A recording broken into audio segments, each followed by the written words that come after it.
Hi, greetings in Jesus' name. These are pointers along the way, which are brief Bible based messages on the practical Christian life from Jacob Nanan at Comfort and Counsel www.c-n-c.org.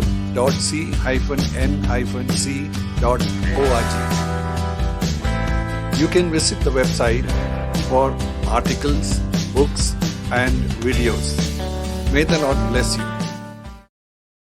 This is pointer number 1009, and its title is Free from the Wrath of God.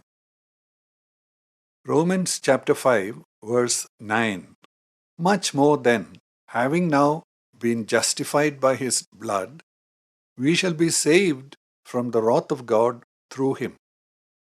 Why is it that this verse sounds very strange to modern Christians? Why are they shocked to hear that God might have wrath towards them?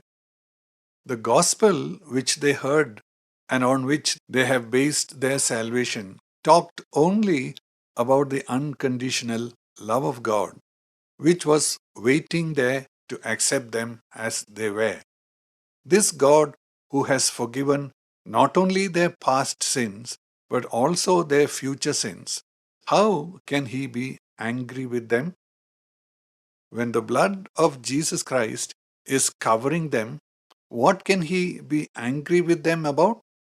At best, Paul must be talking about the heathen or the Old Testament people. This is the age of grace, isn't it?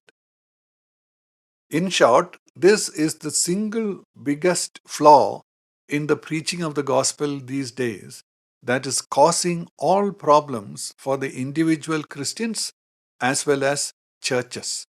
People are not being told the full truth about God and his dealings with people, but only a selected number of features that are aimed at attracting people to God. Who doesn't want a God who always loves them, who gives them all the goodies they want, who protects them from all harm, and who has promised to prepare mansions for them in eternity? But the saddest part is that a large number of people who imagine they have accepted Jesus and think that all is well with their souls are deceiving themselves because they have not entered through the true gate into the sheepfold of the Good Shepherd, but have been smuggled in some other way by preachers who wanted more numbers in their churches. John chapter 10, verses 1 and 7.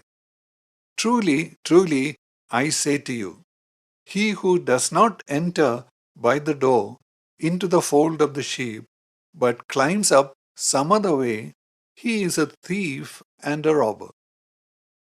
So Jesus said to them again, Truly, truly, I say to you, I am the door of the sheep. The old fashioned evangelists used to begin by telling people how their sins had caused them to come under the wrath of God. Colossians chapter 3, verses 5 and 6. Therefore, consider the members of your earthly body as dead to immorality, impurity, passion, evil desire, and greed, which amounts to idolatry. For it is because of these things that the wrath of God will come upon the sons of disobedience. It was only then that the good news about God's remedy for us was presented.